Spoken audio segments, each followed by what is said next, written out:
general nerdery. I'm going to warn you in advance that there might be some repeats of information in this episode because we recorded the second half a week and a half ago. And so we have no idea where we are in life anymore, and everything is confusing. I am so mixed up right now. You were planning for like 2 weeks from now's episode. I sat down and went, wait, what are we doing now? I don't even know what's have my happening. notes done for 2 weeks from now. I love that you make notes and I show up being like, what's up? Let's do this. We'll be fine. I have 4 pages of notes. Oh, we have opinions about Ted Lasso, but that's next time. Welcome to General Nerdery. We're your generals of nerdery. I'm Zach. I'm Tyler. This is your podcast about liking things. What are we liking today? What did we like in the past? Classic Dune. Oh, yes. What a good movie. It's weird to say this because it's the future, but what we've got coming up for you that we did a week and a half ago is pretty good, actually. Like, I'm pretty happy about but that's then. Not now. Not now. In the now, what if we... It's like trying to explain Doctor Who. This is why I hate this right now. This is why we always do episodes in a single chunk. What have we been ingesting? Coke Zero. To make Coke Zero. I've got blue. It's All right. Gatorade, but I just always call it blue. No, okay. What have I been ingesting? I'm probably a shade under halfway through Mass Effect 3. Okay. I'm almost the exact same amount of the way through Dune Messiah. That's the politics heavy one too. That is the Oof, yeah. This one is something else. I'm like, oh wow. Herbert is anti-statist. Herbert's anti a lot of things. Yeah. I've been meaning to reread that one just because I read it, but I read it several years. I read it in like 2014. Mm-hmm. I've been About 7 years ago. I've been politically active since I was a small child. Like I grew up listening to NPR at dinner every night. But my awareness and opinions on certain political things have grown in the last 4 years for, some reason or another. And I guess I will mention I've been going kind of hard at Pokemon Go again. Oh, hell Not that yeah. I've ever I did get lighter on it at the midpoint through the year when I was having a hard time walking because of my knee. Yeah, no, it's the same way that the amount I play Pokemon Go has dropped a lot thanks to not living near Pokestops, but I still... Mm-hmm. Not playing a lot, I'm still opening it a few times a week. But now that I can move around again, and I'm getting my ass back to the gym, which includes walking a few extra miles every week. I'm going kind of hard again. It's felt pretty good. I think I'm on track. I'm probably going to hit level 40 right at about the new year. Oh, you're farther. We're both at 39, but I'm at the much earlier stage of 39 than you are, and the obscene amount of experience they want you to get to level up. I mean, I'm still about 1.5 million XP away. Yeah, that's okay. I'm but 5.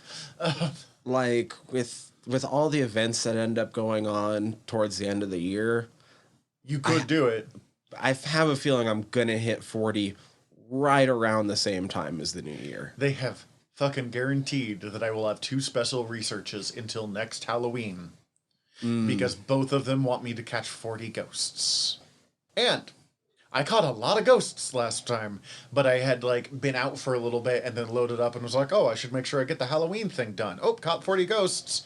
Next stage, catch 40 ghosts. Okay, I can do this. Next stage, catch 40 ghosts. I'm like, oh, this is okay. I feel like there's a couple ghosts I've been seeing around pretty. I'm catching ghosts, but between the two things, I need to catch about 80 ghosts and 40 dark types. And that's not much the week before Halloween, but 2 weeks before Christmas, 3 weeks before, I don't know, about 3 weeks before Christmas, it is Tougher. more. Yeah. Yeah, I've been having to catch 30 dragon type for about 2 months now. Ooh, yeah, that one's rough. Some new dragon types are dropping soon. Yeah, though, so that's going to make it super simple. Dude, starting tomorrow, it's practically Dragon Week. Dragon So time! Dragons are the only one I don't have a gold badge on yet, and it's killing ooh, me. I don't know if I do or not. I'd have to take a look again. If you have access to Community Day more often than someone who works on Saturday and Sundays do, then you probably have do. it. Probably not platinum, because that's a pain. No, yeah, that's... But But like I've been very purposely like trying to make my raid teams better because I like raiding. yeah, I need to get some updated like my teams. And then, as sort of previously hinted at, for the past 2 days, I went real hard, just like re-binging through Ted Lasso, and like really paying attention and gathering my thoughts. And we'll see if those thoughts return a couple weeks from now. No, that's okay. You have the notes. That just means in like 2 weeks you get to relaxed watch Ted Lasso and still have the notes. I'll be honest, most of my notes are just reminding me what the fuck even happened in the episode. Yeah, that's fair. And then going from there. Though I guess there's a couple things. There's one episode that I might actually be able to come up with some real fun things for between now and then. I'm excited to learn. We'll learn next time. Let's see. What about myself? I've been watching the new Hawkeye. How is I have not yet. Episode 1 is fine. I had a lot of people who didn't like it. I understand why. I enjoyed it more than I've ever enjoyed Jeremy Renner as Hawkeye, but like that's not saying a lot. Episode 2 gave me the first time I gave a single solitary fuck about Hawkeye having a family, because I prefer Wild Circus Carney Hawkeye to Secret Agent with a Home Life Hawkeye. Yeah. Just how I roll. Episode 3 is fucking baller. It has the like car chase scene from the Fraction run, and it introduces Echo. Sweet. How's Echo so far? I want to say good, with some acknowledgement of I am not a deaf person.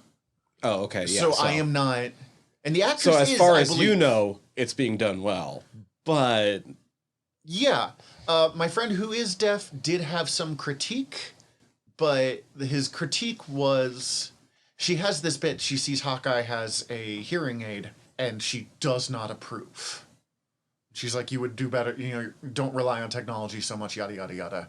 And he's like, well, that I didn't like that. And I mean, he has hearing aids, so I understand why. But, and he's like, that's something that someone who is born without hearing is more likely to say than someone who loses hearing. But I think Echo is born without hearing. Because there is a point where we see her with her dad, like as a small child, and she's asking him questions like, what sound does the sky make? Oh, okay. And he's like, none, like you. And it's, the whole thing is, she signed for the whole thing. I was annoying my poor roommate because Cece doesn't read subtitles very well. She just not great vision at that distance. So I'm reading all of that out loud to her and kind of killing the mood of the scene a little bit. But I will bet money that Vincent D'Onofrio is back as Kingpin in this show. Well, I don't want to quite jump to the news yet because I have a feeling you've been ingesting more than just Hawkeye, and I have one other thing that you just reminded me of that I've been ingesting. Okay. Because he's been playing real coy about it. Fahey confirmed today that if Daredevil shows up in the MCU, it's going to be Charlie Cox. Yes, but there's a whole lot of if in that I've noticed. Okay, so his if, though, like his entire statement is more like, so this is happening, but I can't tell you when. If he were to come back. Yeah. But I mean, they talk about Uncle, and then they see, and they don't show the face. That was part of like what made me be like, oh, that's a big thing. And it's a man in a black suit who is a big man, and he's got a ring on his finger that was like, and I was like, Buddy Grizz, he's been on our show, was like, oh, I wonder who that is. And I'm like, it's Fisk, which you can't do Echo's story without doing Fisk. Part of the problem of Echo ever since is they've been ignoring the really amazing intro stuff that they came up with for her and just putting her in other parts of the world when she should be like, Fisk is a huge part of her story and you can tell great stories. In the same way of Daredevil. I mean, she's a Daredevil character. Let's see, what else? Accidentally played Breath of the Wild for 12 hours straight. Fuck yes. Because I was like, hey, I'll just play a little bit before breakfast and then I'll get some stuff done. And next thing I knew, it was dark. And no stuff had gotten done. And no stuff had gotten done. It's okay. It was the first day of my weekend. I got stuff done the next day. But, like, this is why I don't play video games much. Because it's all or nothing. I understand. Yeah, I know you would. And I started WandaVision. I've only seen the first episode. Because you made me promise to watch one episode at a time. I would say up until the one where they break format, which will be pretty obvious. Yeah. At that point, like, it's a little bit more all bets are off, and if you just want to binge to the end. But up to that point, the mystery is so much like, ooh. And even though, like, you've read enough comics to not have as much mystery. Yeah. And we will talk more about this because I'm doing this for a Noob Island episode that comes up in about a month. So if you want to know more, listen to that. The first episode is fine. I'm not a huge fan of I Love Lucy era sitcoms, so the episode itself doesn't super grab me, but they did a good job of that. Era appropriate effects. Yeah. Which is impressive. There's a lot of things I really like about it, even if the episode itself is just fine. So the thing that I've realized I need to throw in when you brought up Hawkeye, I was like, oh yeah, something else just dropped. I watched the last half of Masters Universe Revelation. Oh, me too. Oh, I loved it. Baller. I thought it was great. Oh my god. You can actually hear. Well, I didn't think all of it was great, but you can hear most of what I thought was great by like going and checking out our Twitter because I live tweeted what it didn't again. You like? Oh, there wasn't nothing I like disliked so much as I was just like saw that coming or was just like that was meh. No, there's a few moments that aren't huge surprises for it, but Evil Lynn's I Have the Power look is fucking amazing. Oh yeah, no, that was awesome. Dark Lynn was great. No, like I guess the very first fight with Skelegod, where they kind of have to get away for the story to continue, like it was the most boring fight Skeletor is in the entire series, even though he had just gotten a massive upgrade. Yeah, and it was a Super Saiyan fight. Yeah, I agree with you there. I didn't dislike it, though. Yeah, like, I didn't dislike it. While watching I was still just like, I get it. Like, you need to have them get away right now, or else the story ends right now. I had no idea that his mother is supposed to have been from Earth. Oh, yeah. She mentioned, I have seen a little bit of the He-Man reboot from when I was in middle school, and that is... Oh, yeah, the 2002. Yeah, and that is like the entirety of my He-Man experience, other than Masters. So, let's see what else. I had a few other things. I was watching through She-Ra and Castlevania, and then stopped both of those at season ends. I finished season 2 of Castlevania, season 1 of She-Ra, because there are things I have to get done before I can dive back in. Oh my god, that season end of Castlevania is very good. And the first time they actually dropped the fucking needle on a track from the games. Oh, okay. See, I wouldn't have gotten that. And we have started Mando season 2 rewatch because Book of Boba Fett comes out in like soon. A week and a half. Yeah. Super soon. Got to make sure that's done. That's what I'm doing when I get home. We're probably going to plow through like 3 episodes because we get excited. Nice.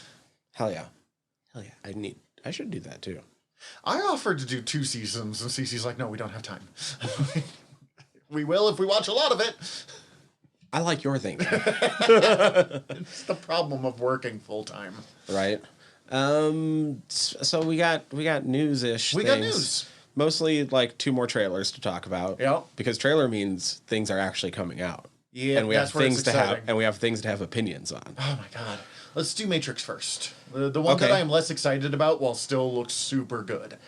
I like how this trailer is like the straight ahead explanation. Like, if you didn't see what we were doing in the first trailer by mirroring things, here's the dumb version.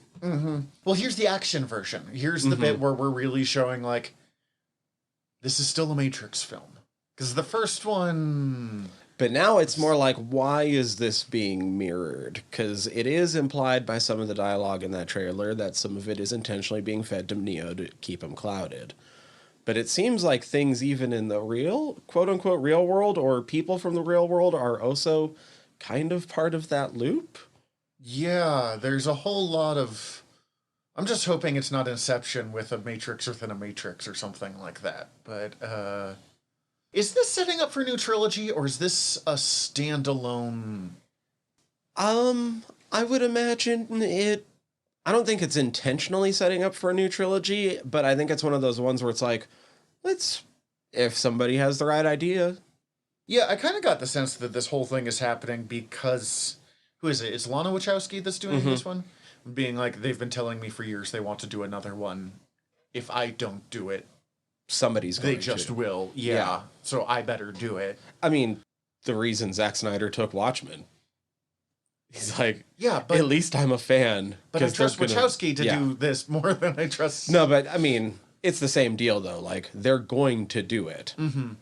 But and this is such a personal one for her. I'm actually really looking forward to I'm really looking forward to this movie and rewatching the old ones because I doubt I've seen The Matrix since college. Okay.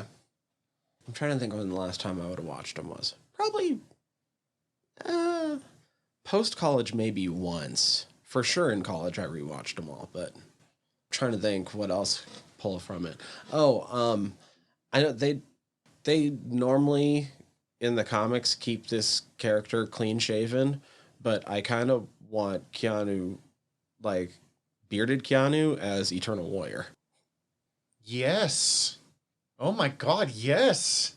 I mean, part of me also would rather have it be a Middle Eastern man because he's fucking the inspiration for Enkidu, according to some stories.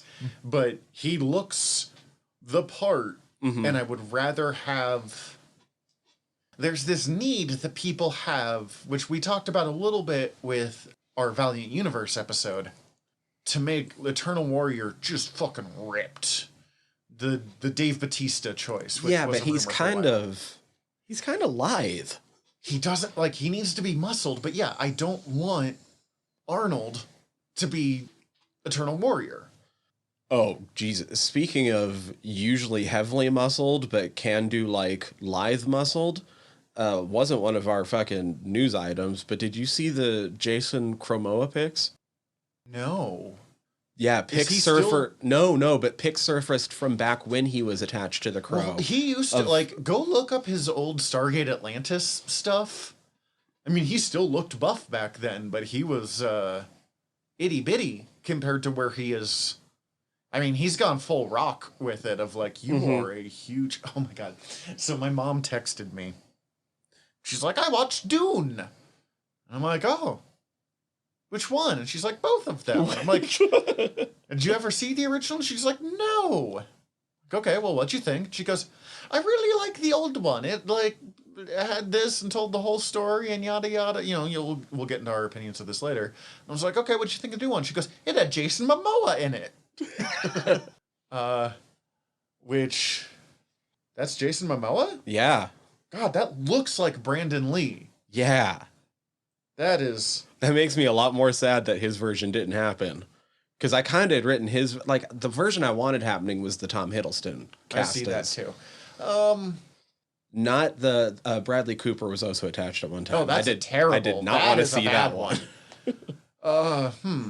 And the Jason Chromoa one, I was just like, well, I like him. I am having a hard time picturing it, but now that I've seen it, I'm like, physically, yes. But he's still he's still not the greatest actor. Jason Momoa plays Jason Momoa, which is okay. But that was my bit, and I was like, well, you know, Mom, this tracks with your apparent crush on Jason Momoa, because you also had a crush on Arnold Schwarzenegger that you still get giddy about, so I guess you just have a thing for people who have played Conan the Barbarian. Yeah. I really like his Conan the Barbarian. I was talking about that. I Someone like with that at work the other day. In Conan the Barbarian. I think he was poorly served by every single aspect of that movie. Yes. I mean, the movie did feel more like a pulp story. Yes, but they were also doing like script rewrites the day of, and that's never a good sign. Like, and they were like, yeah, we're gonna have this be like hardcore. There's like, because there's pictures of him with actresses out, and they're, you know, tits out and naked dudes in the back, and like weird Conan sexy rated R, and they tamed it right the hell up because they were scared of making I mean, especially because this was before Deadpool came out. They're still just terrified of making R-rated genre films. Mm-hmm. And I don't want all of them to be R-rated. But some of them make sense. But I want Conan to be R-rated. Yes. Because I've been listening to the Conan stories again. And yes, as we've covered, they racist in some spots. But they're also, like, getting the blood boil R-rated stuff. Like, that's, you know... sorry, news. Matrix. That's what we were talking about. Matrix. Keanu as Eternal Warrior led to Jason Momoa. Sure. I also would like Jason Momoa as the Eternal Warrior. I wouldn't have a problem with that. For real. That would be great. That would be fucking fantastic. The first time in history the Eternal Warrior is a smartass. Oh, man. Then could we, like, plump Keanu up a little bit and have him be Armstrong? Sure. And then just find someone for Carrie-Anne Moss to play because she looks great in this. Yeah. I read a thing about this that was saying clearly this is much more Carrie's movie. And they do have a couple things of, like, the most important decision of his life isn't his to make, and then it switches to Carrie-Anne Moss in the imagery. So she's got more story going in this one rather than the girlfriend. And I don't mean to insult her roles in the previous movies, because she was fucking great in all of them. But she was also sort of the girlfriend. Yeah. So I'm hoping for more of that. More than that. That's what I was trying to say. But I don't have too much to say about this. I mean, honestly, like, we both just watched it. It kind of... Some of it felt like where we end up with at the end of He-Man, where she's kind of the more important sorceress figure that, like, actually has something to do with the power, but he's the champion. Fuck, if you think shitty people were pissed off about He-Man being about Teela, just wait until Matrix isn't about the one. Ugh. Even though He-Man, even in that first half, was just fucking seeped through that entire thing. Yeah, so much. Oh my god, Savage He-Man was so cool. Hulkman? He-Hulk? Mm-hmm. Level 20 Barbarian? Yeah. Full on rage. Let's see. Okay, so this is the one that I was real excited. I sent you all caps text messages about last night. Across the Spider-Verse Part 1 released a first look trailer.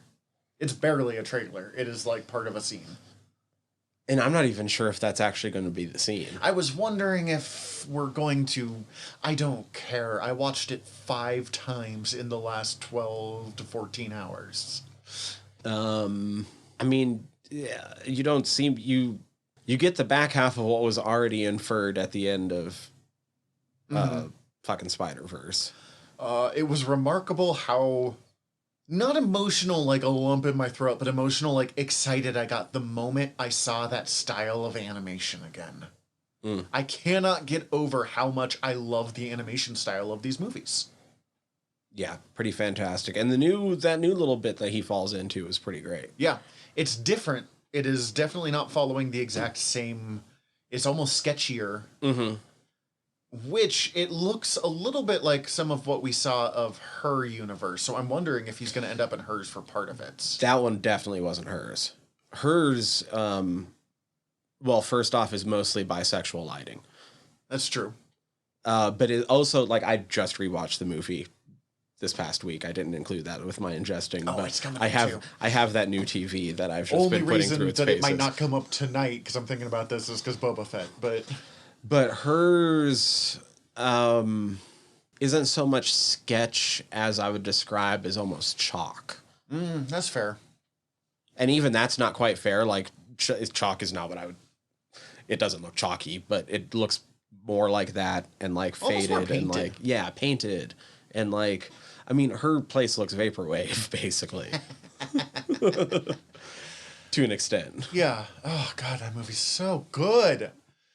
Both of their costume designs have been updated. Mm-hmm.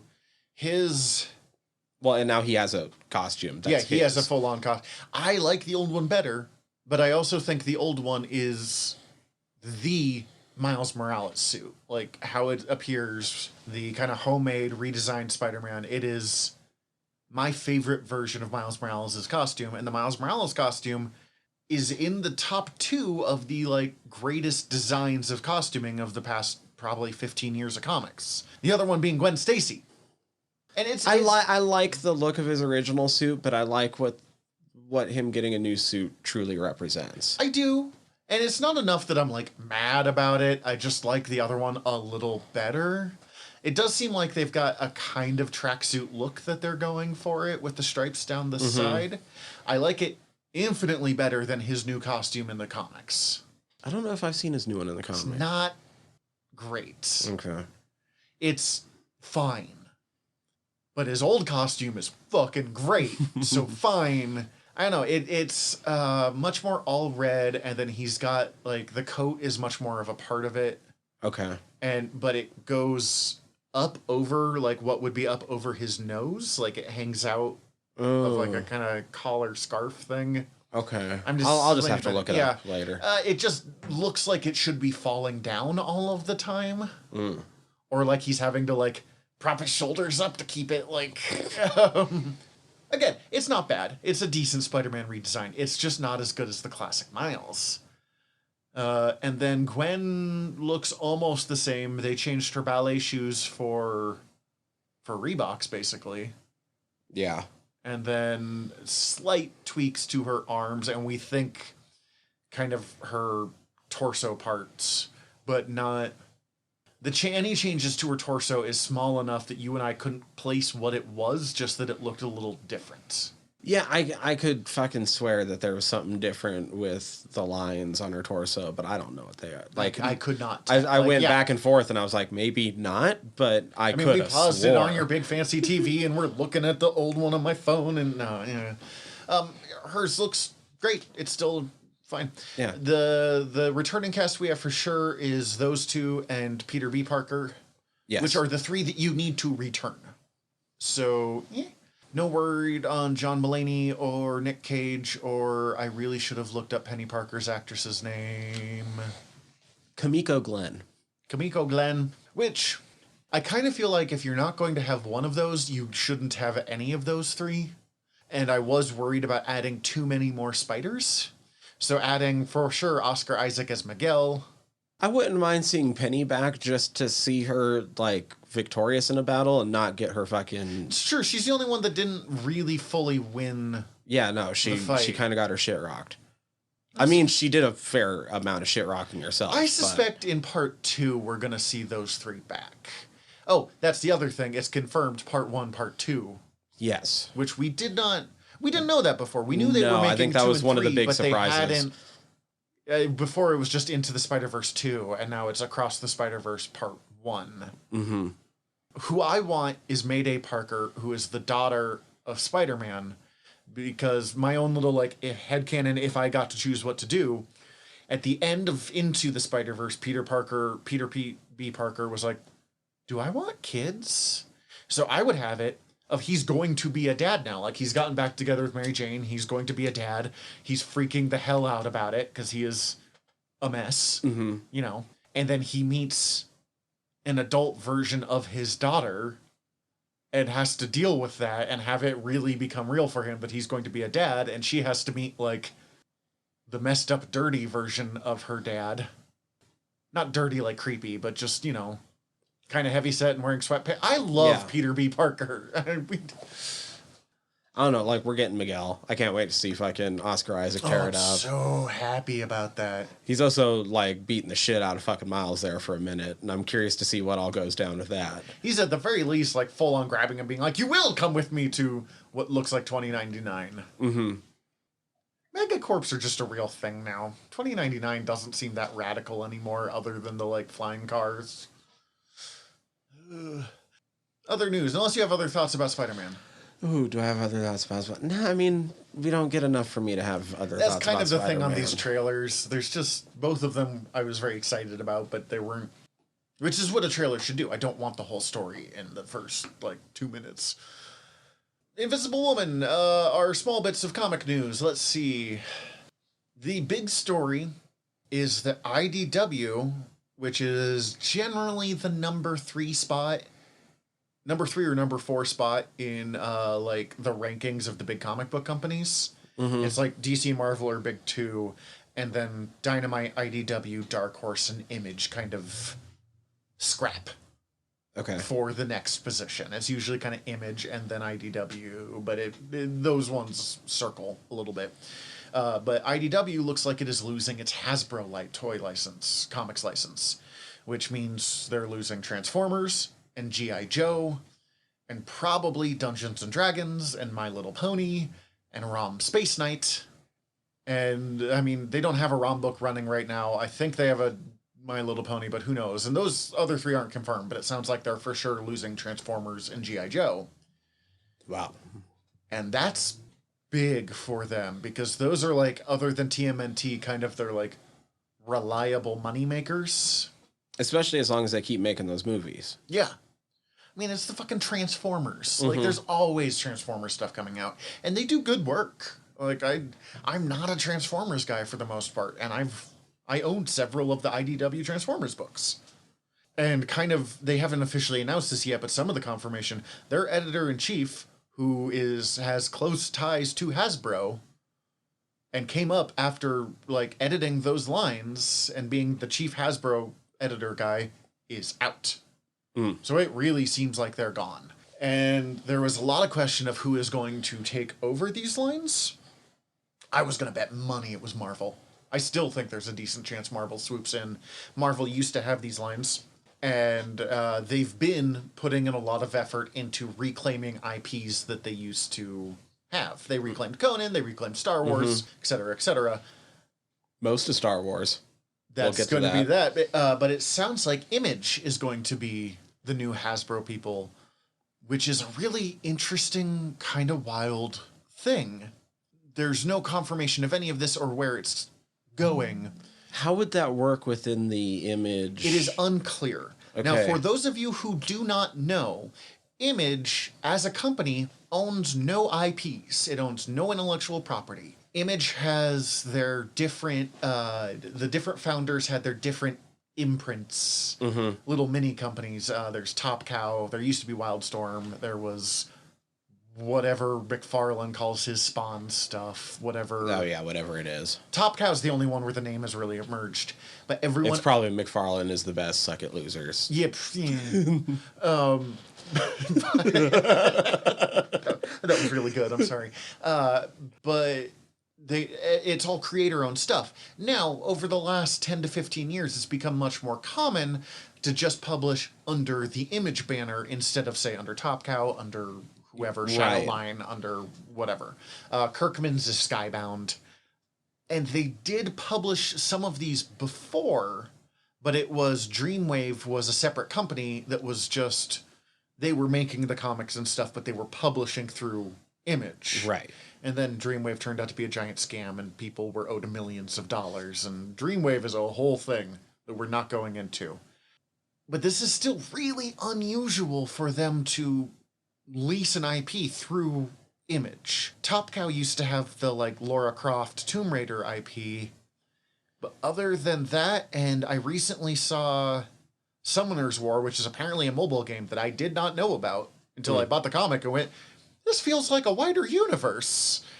IPs going through Image is really unheard of because they're usually creator-owned. So this is a new approach for Image that is possibly risky because their creator-owned is their thing.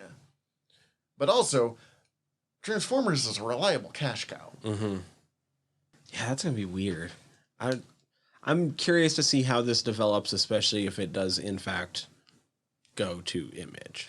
The only reason I wanted it to be Marvel, and I am a little worried about, Marvel becoming a monopoly in ways, is I want ROM Space Knight to go back to Marvel so they can stop alluding to him and actually just... use ROM. Yeah, because ROM has this deep history. No one knows who ROM is, but we do. ROM has this deep history in Marvel that just doesn't come up. And they'll just be like, look, there's a toaster in the back that's ROM's head, but we'll totally not draw attention to it, kind of stuff. So I would love ROM to be back, but other than that, I don't care. Like, yeah. It'd be fun to see Death's Head with the Transformers again, but man, I am digging deep into things that no one else has ever heard of. And then I I guess, a little bit of science? Real quick. Yeah. Dark Horse is that's getting right. Star Wars comics again. Not all of them, and I don't know the full details, but it's just cool enough to mention because we talked about we thought Dark Horse was fucked after they lost the Star Wars license. But Disney is shopping out. I think it's mostly like some young adult line stuff. Some of for whatever reason, they don't think it fits into whatever Marvel's doing with Star Wars stuff right now. But well, I think what I saw had sort of alluded to like young adult, but then also like edgier stuff. So the stuff that doesn't fit into the kind of designed line they have going on at Marvel. Yeah, it's kind of like when Nightmare Before Christmas first dropped on home video. It wasn't through Disney. It wasn't through Disney. It was Touchstone, which was Disney owned. That reminds me, IDW also recently lost. They had the Marvel All Ages license. Marvel was publishing their like kid books through IDW, and then decided not to do that anymore, which makes sense. I always thought that was weird. IDW's taken some hits. But yeah, I would imagine if there's anything that they're like, we would like this story to be told, but it doesn't really fit with the rest of our brand. It's either too kiddie or too sexy. Which honestly, either one can be done pretty well with Star Wars. Yeah. So that's, I mean, good for them. Yeah. They still get to like ride the Star Wars wave a little bit. Yeah, I'm sure Dark Horse guy is just like, oh, thank God. Shit, right? I didn't even think about that. He's probably just like, ooh, guess who's keeping his job? All right, little bit of science. I don't have a lot of like super deep details on this. It was just kind of neat.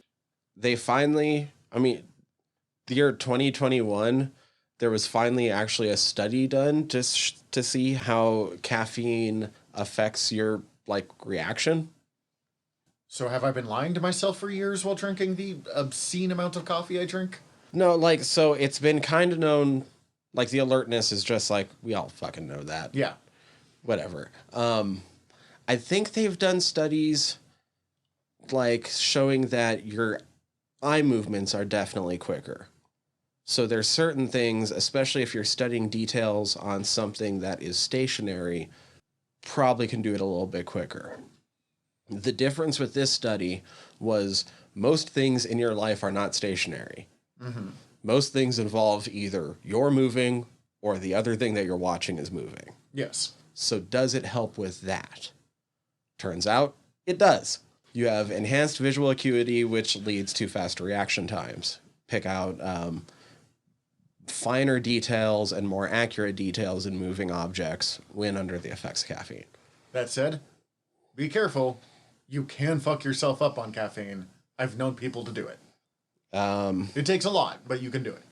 So it doesn't seem like they even had all that much caffeine. I'm having a hard time finding exactly. I think the size of the capsule was tailored to their body weight. Okay. 4 milligrams per kilogram of body weight. Here is a safe amount of caffeine for you to ingest. 4 milligrams per kilogram. How many kilos am I? I'm curious what that would end up being for me. Give me a second now. Holy shit! Actually, that's the 4 milligrams to kilogram. Yeah, that's a good amount of caffeine that they were being given. Like, yeah, a kilogram isn't much. So 4 milligrams to the kilogram would mean that my dose would be a 444 milligram capsule. My pre-workout, which most people consider to be pretty extreme for when I hit the gym, is like 320 milligrams. So it's like a couple of energy drinks. Yeah. Shit, I have an energy drink in the other room that's 180 milligrams. Okay, so it's like 3 of those. Jesus Christ. 2.5. Anyways, that is a lot of caffeine. I think my heart would explode. But I'd be able to catch a bird out of the air. So, upside downside. Next time you need to catch a bird out of the air, you know what to do. Do not catch birds out of the air. Oh my God. One of the first times I ever met my mother-in-law. Like, I met her a couple of times, but this is still pretty early on in the relationship. We're hanging out behind the barn, and she just walks up, and she's holding a dove in her hands. Okay. And we were like, where did you get that? And she just laughed. And we never learned where the dove came from. That's the whole story. There's no result. I still don't know where the dove came from. How much caffeine was she drinking that day? Probably a lot. I've seen her coffee maker. Yeah, so caffeine actually does help. It's scientifically proven now. Okay. Yeah. I mean, that is fun. That's fun. I like when it's just stupid shit like that, that we all kind of take for granted a little bit, but... we proved this. And you're like, oh, sweet. Like that person's now addicted to caffeine pills. Now yeah, right? Jesus, yeah, I'm just realizing just how much caffeine they were giving some of these people. Oh, God. But now I need them to study my preferred gaming mixture. If I'm going to sit down and, like, go real sweaty try hard, like, either, like, super pushing in competitively ranked something or going for best times or something, it's just, like... rip a couple bong loads and just slam a fucking energy drink and then start the game. I would die. I can't do energy drinks. I can drink my body weight in caffeine, but you get the energy drinks, I'm like... Yeah, they're like water to me. Yeah, I've noticed. It terrifies me. So that's our news. That's our news. Okay. That's our recording for today, Yeah, because we recorded in the past. You're going to take a quick break and go listen to what we think of Dune. I'm going to go record an episode of The Art of Wargaming. Shameless plug. And Tyler's going to probably take a nap. Yeah, no, I think I get to go help my girlfriend move some more stuff at her place, which I've been doing off and on all weekend. All right, so Tyler's going to go be a good citizen, and the rest of us are going to do podcasting stuff. Yeah. It feels weird because, like... Yeah, I keep feeling like I should say goodbye or, like, dismissed. Anyways, partially dismissed. We come to you now, 8 days in the past. Oh, yeah, this is a past segment because of what we're going to record later. Right, okay, so oddly enough, this is possibly the most complicated episode of General Nerdery we've ever recorded. For, like, one of the least complicated things we've ever watched. Will's back. Hello. Will's back. See? But he's not going to... You already know all this part. I'll have explained it in the future. Anyways, we are sitting here talking before we watch Dune 1984, David Lynch's masterpiece, that he would be so mad at me for saying that. Yes. We're going to talk, Will, about... Alan Smithy's masterpiece. Alan Smithy's masterpiece. Alan Smithy is a name that directors would take on when they did not want... If I have to... Correct me if I'm wrong. Oh, okay. They don't want their name on the project. And they don't just want to be like, from the director, Dune. I don't think they do it anymore, but... Yeah, I don't know when the last time an Alan Smithy thing happened was, but anyway. Will, other than the fact that I have shouted about this movie to you a lot, what do you know about this movie? Not much. It's been the various bits and pieces you've fed me over the past couple of months. But I don't know, even those bits. So it's mostly Patrick Stewart and that old video game commercial that you've seen. Yes, I have heard the Patrick Stewart line about mood is for cattle and love play. So I have heard that specifically. I will die on this hill. That is the most perfectly delivered line in the history of cinema. I mean, it's pretty... I will take no critiques. I think there's better delivered lines in the movie, but I'm not going to get to them right now. I'm going to let the movie speak for itself. Top 5. You and I were shouting some of them at each other when I saw you coming home from the gym today. Yes. I know what my top, 2 or 3 probably are, but... Basics of this movie before we dive into it. 1984, David Lynch. Turns down Return of the Jedi. Oh, I didn't know that. They asked him to do Jedi? Yes, they asked him to do Jedi. Oh, boy. Wait, and what? He was going to direct... did this instead? Mm-hmm. Now, the thing to understand, and I want you to think about this while we're watching this, everyone thought this movie was going to fucking slap. Okay. They thought this was going to be huge. I read a line from, I think it's the producer. They thought it was going to slap. It was also still considered to be unfilmable. Look, I've seen the new one. I think it's filmable, and I'm not entirely unconvinced that they're wrong, especially in a single movie.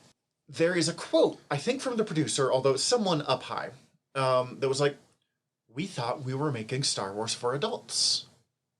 And I want you to think about that while we are watching this, because I think they succeed in that goal.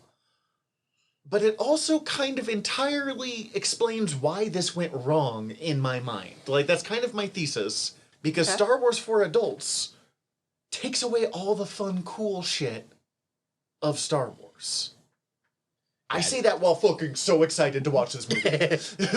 Very, very excited. I might have a little bit more information about that by the time we're done watching the movie, because I'm going to do just a little bit of research in the background. Because you and I have seen it about 50 I've seen it so many times. But we're watching, what, just the original theatrical? The original theatrical, yes. Okay. I decided not to go with the Spice Diver edit, even though that would have been fun. And that's the unofficial? That's the unofficial fan edit that, there was deleted scenes, and then there was extra scene. I believe this is one of those movies that the first time they showed it on TV, they did it as a mini-series event with extra scenes to pad out the time over the course of 2 nights. Interesting, okay. I'm not positive about that, but I know that they did that with Waterworld, which is kind of where you get the Ulysses cut. If I've seen Waterworld, it was 20 years ago. So the Spice Diver edits back in like the deleted scenes. It reorders some of the scenes to match the book a little bit better and to just make better narrative sense. Well, and doesn't it use some of the Sci-Fi Channel? I don't know if it does for sure or not. I've not seen, I shouldn't be talking here. I've not seen the Spice Diver cut. And then it also gets rid of most of the voiceovers except for the ones that are absolutely needed. Okay. And then Lynch himself tried to do a director's edition, if I remember. Yeah, there is a cut of the movie that he finally put his name on, but he's not happy with it still. No, I've seen it once. I actually think it's worse. Because he tried so hard. I mean, and it's one of those things we're all like, oh, we need the director's cut, but we don't always have what we need for a proper director's cut, especially if you come back 20 years later to do it. Because, you know, fucking whatever with the Snyder cut, he was able to come back and refilm like 100 hours of movie, 500 hours of mini-series movie. They didn't have that. They only had the stuff that he shot, and some of the stuff they wanted to do just never got shot. So you can't. And some of their workarounds on that were uncomfortable. Well, and in some ways, this is already like what they wanted to do was Jodorowsky's Dune. I forgot to mention. I think I mentioned it to you. I don't think we watched it. Yeah, no. You told me to go watch. You told me to hunt it down. I have not yet. We will do an episode on it sometime because I haven't seen it either. But Jodorowsky's Dune was supposed to be what, like 6 to 9 hours long. It's kind of funny because I feel like I've seen, due to a Twitter account that I follow, more, at least about the ships specifically that were supposed to be in that one. Well, I've shown you some pictures too, and they hired fucking. I've seen those pictures before. I recognized those pictures when you showed me. They hired fucking Chris Foss, who is one of the great science fiction artists of all time. He's up there with what's his name, the guy who does the Star Wars illustrations. Yeah, it's gone. That guy. I'm going to think of it in the middle of this movie and I will scream insane. And then they got Mobius, who is literally one of the greatest comic book artists of all time. Did an absolutely buck wild Silver Surfer story, among other things, to do the regular. It is... Well, not just that, like, he had different artists for different places. So, like, Giger designed all the Harkonnen stuff. Jodorowsky's Dune was unfilmable. Yes. Like, there's a reason it didn't happen, and I'm not unhappy it didn't happen, but I'm also desperately unhappy that it didn't happen. Cast Salvador Dali as the Emperor. Oh my god. Okay. Dali only agreed to do it if he was going to be the highest paid actor of all time at that time. And Ralph McQuarrie. I'm sorry. That was where you were. And like Jodorowsky convinced him to basically take like an hourly rate on that, and then was only going to put him in the movie for like 2 minutes, and it was going to be like at a rate that technically would make him the highest paid actor of all time at the time. That is buck wild. Okay, so this movie's not as buck wild as that, but it is the most 80s goddamn thing I've ever seen. Super excited. I was talking with Danny earlier today of Fried Squirms, also on Earworm. This early, like, first half of this decade fucking kills it when it comes to science fiction, or like late 70s, early 80s. I mean, we already know Star Wars Return of the Jedi came out, the year before this? Something like that. Star Wars was, Jedi was 83, I believe. Blade Runner came out within a couple of years of this. Star Trek and Star Trek 2 came out with a couple of years of this. I don't think Search for Spock was much later than this, so 3. Alien, I think Aliens would have been around not too much later than this. Terminator would have been not too far from this. Right. There's a period kind of centered around this era that just figured out how to do sci-fi in a way we had never done before. Yeah, and I know my parents raised me on a lot of movies and shows from this era. I mean, Terminator, Alien, and Star Trek have... Alien gave me nightmares for fucking months. I still don't like watching those movies. Oh, it's great. Yeah. And then fucking Star Trek Next Generation comes out 3 years after this. Like, this was 80s, was Back to the Future, which is a very different kind of sci-fi, but sci-fi. And a, cultural milestone. 80s is kind of the golden age of science fiction in a lot of ways. Okay, Battlestar Galactica 1981 was dog shit, but it was there too. Like, just to mention it. It's set up for us getting the good version later. The fucking fantastic version later. I cannot say enough good things about that show. Yeah, However, I just haven't figured out how we will do an episode around that one, because it is a heavy show. Yes. Yeah. Nothing happens, yet everything happens in every fucking episode. It's also weirdly Mormon, but that's not important to do. Well, the 12 tribes... it goes way deeper than that. I know. I know, but also one of the main writers is super Mormon. I was listening to another podcast that went deeper into that. Anyway, that's not for this episode. No. For this episode... We barely talked about Dune. Yeah, no, because we don't need to talk about it yet. We just need to set up that Will here is about to watch it. For you, will be a quick break, and for us, will be, I don't know, about 2 hours. Yeah, and yeah, about that.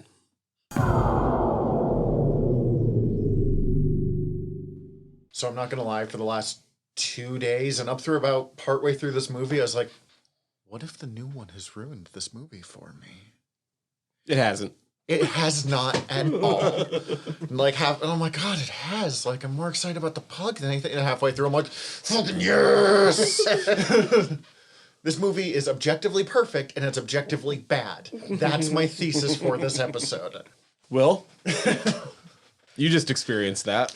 Boy, howdy, that sure was something that was on the screen for a while. Okay. First, just skim off the top thoughts. Well, I mean, I guess I was surprised by how much, this is in fact going to be this story. And also how often it was we're just going to do our own thing now because we can. Solid half the time. Okay. I have a couple of... Also Patrick Stewart. I have a couple of base questions for you, and then, while I'm sure we'll cover stuff that they did badly, I do actually kind of want to go over and talk about what they did well, because this movie's insane. But... Can we first talk about the Patrick Stewart of this? Because you guys might enjoy this story, if you didn't already know. I think I already know this one, but please tell it anyways. So first off, it wasn't supposed to be Patrick Stewart. The actor that they had gotten, they ended up having to fire right before production because he was a raging alcoholic. Do we know what is that actor anyone would recognize, or? Not anyone you guys would recognize, because I barely recognize the name. His name was Aldo Ray. Nothing. Nope. So with that, Lynch wanted to cast Patrick Stewart. Except not the Patrick Stewart that's on screen. They had seen a different actor named Patrick Stewart in a Broadway production, I think of Macbeth, it might have been of Hamlet, and got mixed up. They're like, yeah, we want Patrick Stewart. And they're like, oh yeah, Patrick Stewart would love to do it, because Patrick Stewart was actually a fan of Lynch's previous work. And so, like, the day before filming is supposed to start, like, they bring in Patrick Stewart to meet the director, and he's like, it's so nice to meet you. Like, I loved Elephant Man or whatever. Like, I'm so thankful you asked me to be here. and David Lynch is like, who is this? I knew they had hired the wrong Patrick Stewart by mistake, but I didn't know the story behind it. So, Patrick Stewart ended up being in the movie. Okay, I guess first of all, I mean, I kind of know the answer because you've been laughing for the last, 2 hours, but did you have fun watching this movie? Yes, I mean, yes, I did. Because I was going to say, do you think this is a good movie? I feel like answering that is a complicated answer to give. I mean, it's A movie. It's a movie. It's a fun time. It's a terrible movie. Yeah, and again, like, I'm struck by how much, like, oh, this is they basically just took this right out of the book. Cool. Uh-huh. And, like, I mean, I wasn't really expecting much of that, but... Okay, before we dive into what's good, let's talk about the biggest change from the book that they did make, which is the weirding modules, which is, like, the most controversial choice in Dune fandom. And I'm not a big part of Dune fandom because it gets a little white supremacist really fast if you're not careful. Ugh. Yeah, white supremacists did not get the "this is a bad thing" message that goes down. But, not important, fuck those guys. David Lynch talked about he didn't want to do, in the books, the weirding way is a martial arts. And he's like, I don't want to do that because then it'll just be kung fu on the sands. Because apparently he hates the idea of an unlimited money pit. Okay. Kung Fu being the David Carradine, designed by Bruce Lee, like, really popular TV show from, that's what, late 70s? Yeah. The reason why he's Bill in Kill Bill. Yeah. So I guess, what did you think of the sound guns? No. No? Okay, I no. mean, like, I would definitely put this under that, this is fun, this is not good. It's so weird for me to read the books because I saw the movie before I ever read the books, and I saw this movie. Like, this was where I first experienced Dune at 14. So I have to remind myself, whenever they're talking about the weirding ways, that it's not strange sound guns. We mentioned some of the troubles with production, like, right before this all started. Uh-huh. I would also just like to elaborate a little bit of I what don't actually happened. know much about this other than it was just a clusterfuck, so... Okay, so this is another one of those movies, kind of like Watchmen, where they were actually trying to make it for about 15 years before it finally got done. Mm-hmm. Okay. The film rights were actually optioned just a few years after the book came out, and this guy just sort of sat on them for a while, not actually wanting to make a movie, but just wanting to, like, resell them to somebody who did want to make a movie. Okay. And then, but then he ended up dying, like, I don't know, like 1969, 1970, somewhere right around there. Oh, so not long after the Dune, like, yeah. Because Dune came out in 65, I think. It might have been a little bit later than that, but he was definitely dead by the time 1975 rolled around, which is when Jodorowsky picked up the rights for $100,000. He had backing from some French producers. He invested like $2 million into the movie. Managed to write a script that would have been a version somewhere between 10 and 20 hours. Oh, so my 6 to 9 was, like, woefully understating it. Like I said, included Dolly. Mick Jagger was going to play Fade Routha. That's almost better than Sting. Every planet was going to have music by, like, a different band. Like, Pink Floyd was doing a lot of music. Insane. But it ended up running out of money, and, like, it was Really? nobody actually, like, wanted to continue financially backing a 10 to 20 hour movie With Mick Jagger as one of your main antagonists. Did they ever cast a Paul for that, do you know? Or Oh, I think they did, but I would have to rewatch the documentary. Okay, yeah. There was a lot. Like a lot was done on it.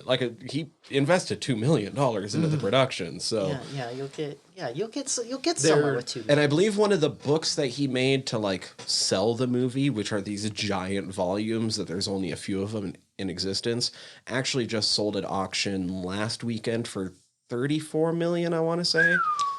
Holy shit. Fucking rich people, man. I might be off on that. It was 34 something, even if it was 34,000, like that's still making me go fucking rich people, man. That's what I'm making a year. Yeah. Well, I find 34 million extremely believable. I do too. Yeah.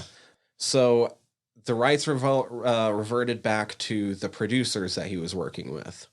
They sat on it for a little bit. That's when Dino De Laurentiis and this version, they bought the rights from them for $2 million and tried to get Frank Herbert himself to write the script.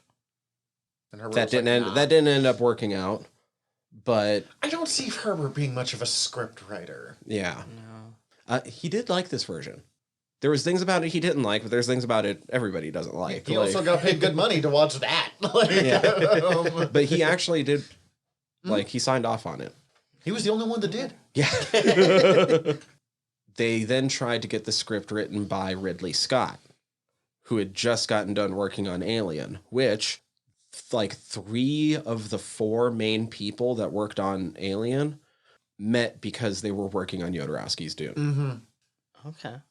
Including, what's his name? Geiger. Yep, Geiger, Dan O'Bannon, a few other people. Not Ridley Scott, funnily enough, but Scott was on board for a bit. There were some giant blow-ups because his version of the script with his fellow writer made Frank Herbert yell because he wanted Paul to be the one to impregnate Jessica with Alia. Ew. What? Ew. Ridley. Ew.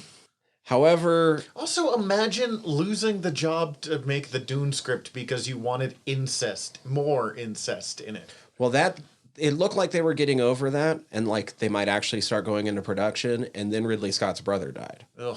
Okay, that actually does suck. And so he like dropped out for a little bit, and then didn't do anything until Blade Runner. Which was another extremely troubled classic of the 80s. That's when they got David Lynch. All of that has its own drama. He wanted to cast a bunch of different people that they didn't let him cast. Like a little bit into being signed on to it, he kind of realized that he was not going to have final say on it and went through it doing the best he could. His rough cut is 4 hours, which he intended to cut down to a 3-hour version. It's not supposed to be 4 hours, but he got 4 hours worth of footage in a big rough cut, supposed to be 3. Mm-hmm. Okay.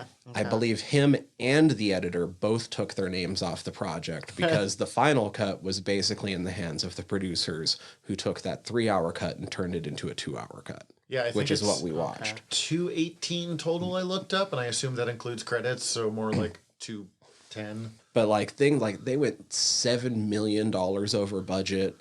When $7 million was a bunch of movie money. They were shooting in a portion of Mexico that was like dealing with severe brownouts. Like every European member of the cast was having to deal with Montezuma's revenge. Princess Irulan, like in some of those scenes, is like sitting on a fucking like stool to keep her upright underneath that dress. Holy shit. Oh no. Oh no. Oh boy. Okay. So there we go. Okay. There's a little bit for you. And it makes the movie just that much more fun in its own way. Oh my god. And they're like, this is gonna be the next great science fiction film, and meanwhile Irulan is so shatted out from shitting herself so much that she's on a chair. Jesus Christ. Okay. Oh, and here, just a couple other things, though. Yeah. People that they also almost cast. Val Kilmer was almost cast as Paul. So, Christopher Reeve also auditioned for Paul.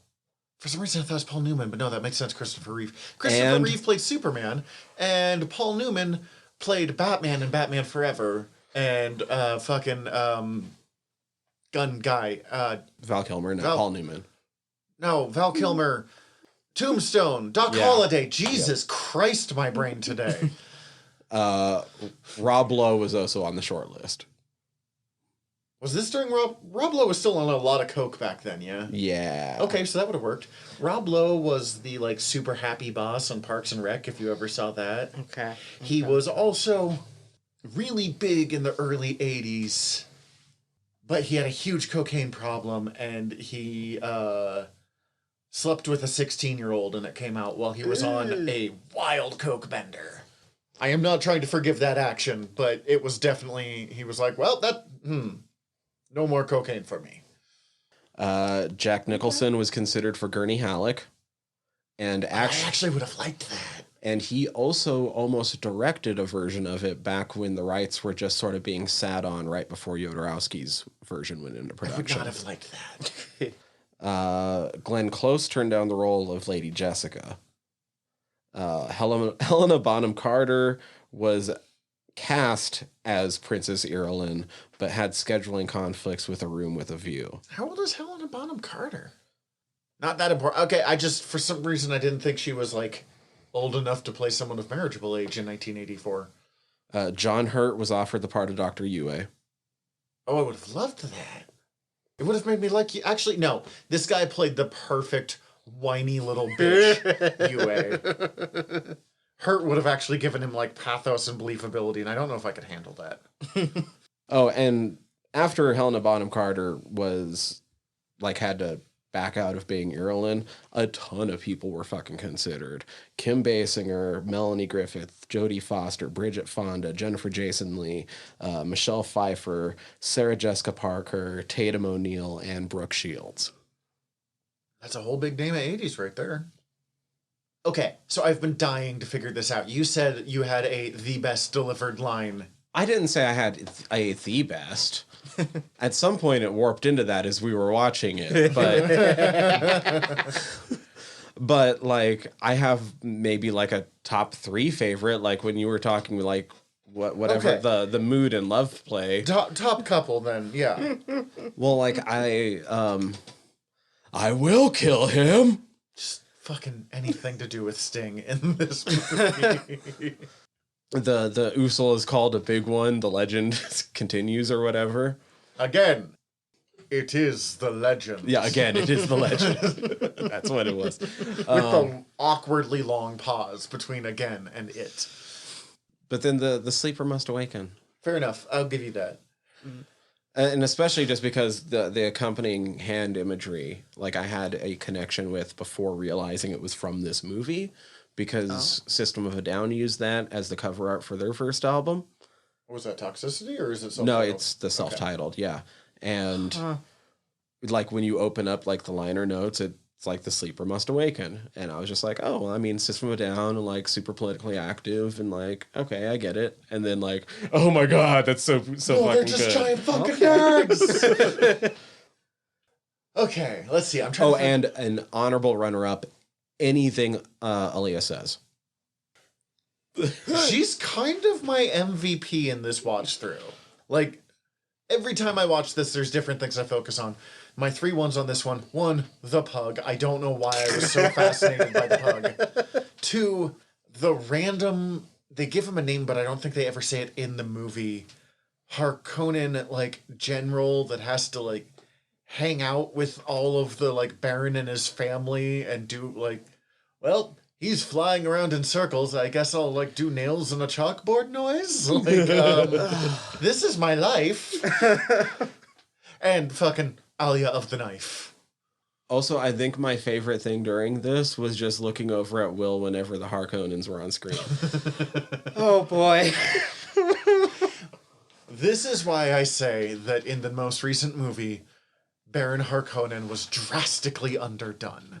And I recognize that you cannot chew scenery the same way that this guy does. He's not even chewing. He's humping the scenery at this point. Like, Will pointed out to me in this movie is so fucking horny. There was so much horny energy throughout this entire fucking movie. I just want to spit on your face. Just a little spittle. That's your daughter. I know it doesn't come up in any of the movies, but that's your daughter.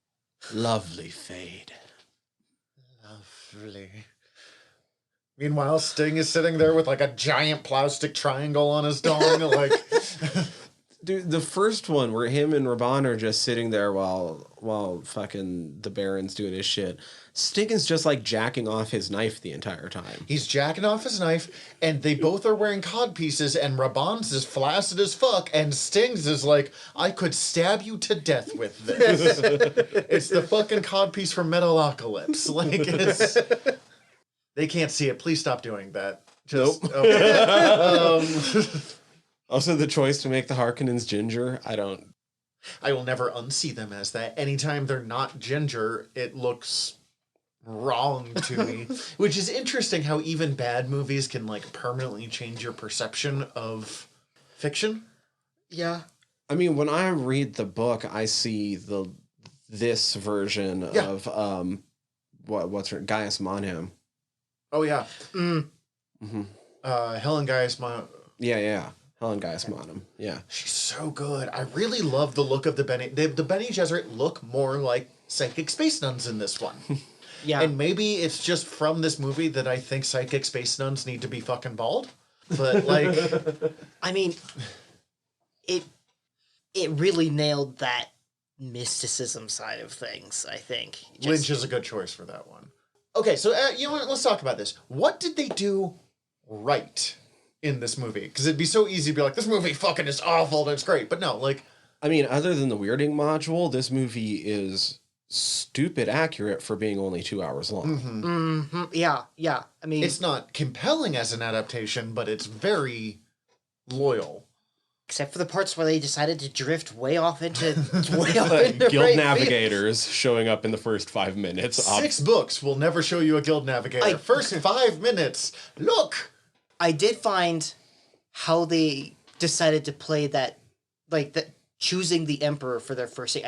I don't know why that stood out to me as much as it did, but making the Emperor be the first scene and then having that be the, oh, hey, there's going to be a bunch of backstabbing stuff happening here.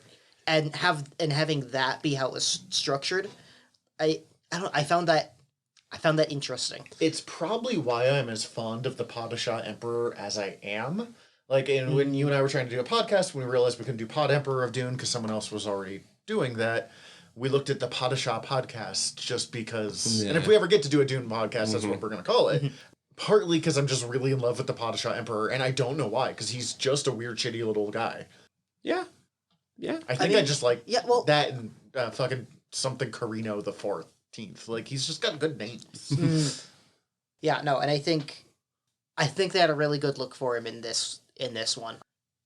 One of the things that I noticed a lot, especially up to the midpoint when Paul joins the Fremens, the 80s. Oh yes, everyone is wearing a military uniform at all times.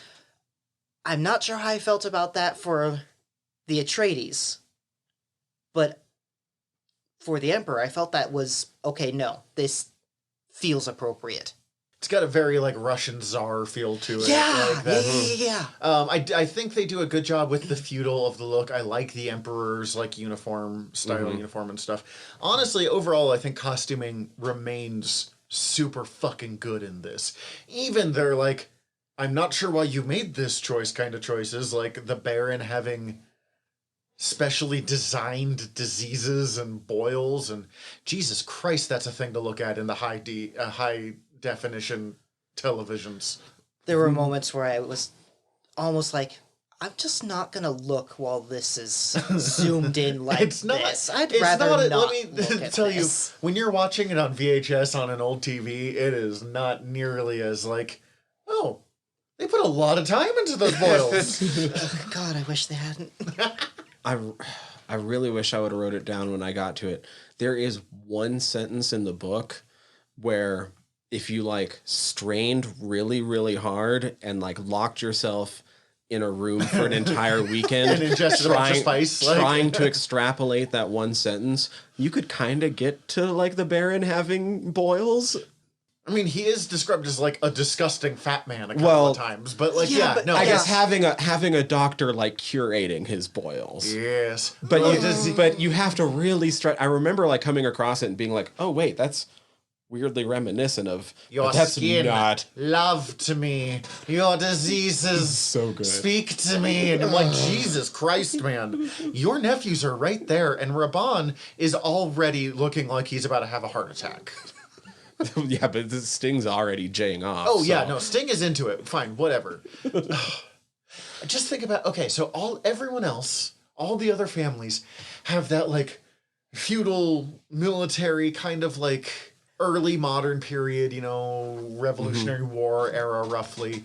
And then like imagine some big fucking ball between like the Lancerad, which is the various ducal families, the emperor, and then in come the fucking Harkonnens with like the Baron floating around with his like genetically made diseases and just covered in the finest crude oil. Sting openly masturbating and Raban like covered in blood because he's just nibbling on somebody's ear. Ew, about that. What, the cow part? They used real frozen cow meat in that scene. He was just Jesus. chewing on like a raw frozen cow. Oh, that's disgusting. Oh. Oh god. I was going to say either that or he's drinking the world's most disgusting Capri Sun.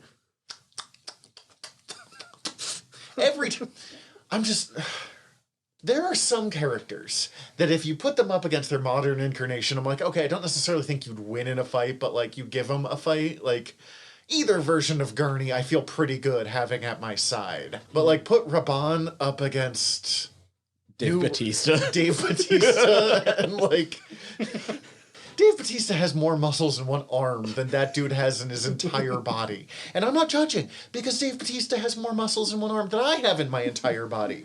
But I am not the Beast Raban. Was it one of Raban's scenes when I was like, oh, he kind of looks like the Packlets? Yes. Yeah. Who are a major villain in Lower Decks, and you super have to watch Lower Decks. But I'm so glad that they bring them back for Lower Decks. for the I'm first also time since that... well, they do get mentioned because Yeah, but they never have stories. I mean, Not sorry. We'll talk about this afterwards. That's not doing that Star Trek. but I bring this up because it's such a dumpy look, and it's just like, oh yes, this is. We are not smart. No, you're not, Raban. It's okay, though. No wonder the Emperor's pissed that you're in charge of this. Let's see. What else did they do well? The sandworms. Yeah, sandworms are real.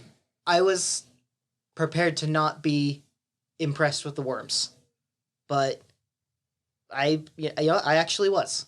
It shows its age. Like, there's no getting around. It is clearly a model from I mean, the 1984. entire fucking movie shows its age, but Yeah, again, 1984, man. But I actually like the three-pronged mouth of the sandworms, which I don't think is in the original book specifically. I don't think it really. I don't think so. They talk about the rows and rows of teeth, which they do a Yeah, but it little didn't bit really here, talk but, about. like, Yeah, it didn't really talk about the mouth bits. the 3-bit mouth Munch. beak almost Yes, fucking beak. defining for sandworms for me. Like that's how I. Since the new movies come out, they've updated a little bit in my brain, but a large part of them still goes back to this. I just kind of imagine this, but with like modern day graphics in my head. Well, for me, when it comes to sandworms, I tend to go back to Tremors, which liberally borrowed from this version of sandworms. And we're like, man, that 3 fucking beak thing was cool. Let's do a whole movie about that, and we'll get Kevin Bacon. So that movie fucking kicks ass. It does kind of slap, yeah.